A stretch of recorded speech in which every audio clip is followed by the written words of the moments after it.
লোকসভা ভোটের দিন আবার উত্তপ্ত দিনহাটার ভেটাগুড়ি। দিনহাটা 1 নম্বর বি ব্লক তৃণমূল সভাপতি অনন্ত বর্মনকে বেধড়ক মারধরের অভিযোগ বিজেপি আশ্রিত দুষ্কৃতীদের বিরুদ্ধে। আক্রান্ত ব্লক তৃণমূল সভাপতিকে দেখতে শুক্রবার সকাল 8:30 নাগাদ দিনহাটা মহকুমা হাসপাতালে এলেন মন্ত্রী উদয়ন গুহ। হাসপাতাল থেকে নির্বাচন কমিশন ও পুলিশের বিরুদ্ধে ক্ষোভ প্রকাশ করেন মন্ত্রী। যদিও বিজেপির বিরুদ্ধে ওঠা অভিযোগ নিয়ে বিজেপির তরফে পাল্টা কোনো প্রতিক্রিয়া পাওয়া যায়নি।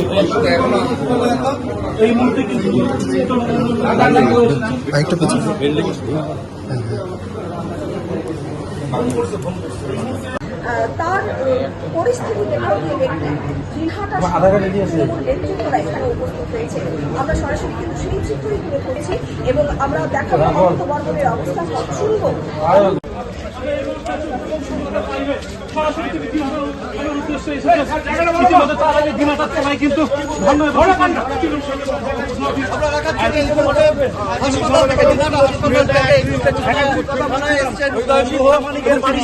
হ্যাঁ, তো গুরুতর মেরেছে, তো পুরো মেরেছে। এটা যে সরকার প্রথমেই ও যাওয়ার পরেই ওকে অ্যাটাক করা হয়েছে, ওর মোবাইল কেড়ে নেওয়া হয়েছে।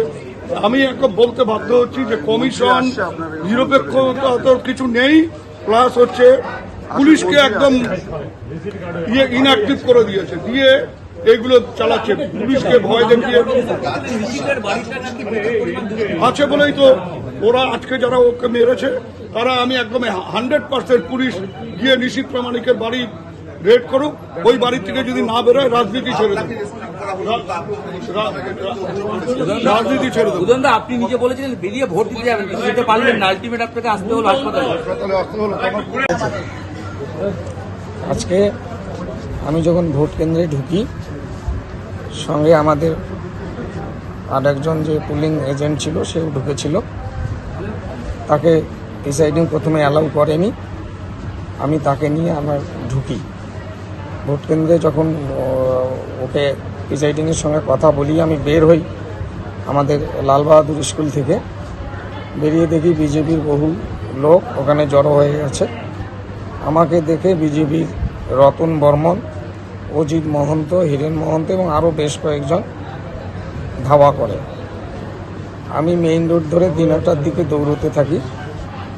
তারপর আমি পাশে যে রেল লাইন আছে পূব দিকে, রেল লাইনের দিকে দৌড়তে থাকি। রেল লাইনটা ক্রস করা মাত্র ওরা আমাকে ঘিরে ফেলে, লাথি দিয়ে ফেলে দেয়। তারপর ওদের হাতের থাকা রড, লোহার রড, লাঠি দিয়ে প্রচণ্ড জোরে মারতে থাকে। লাথি, কিলচর, ঘুষি।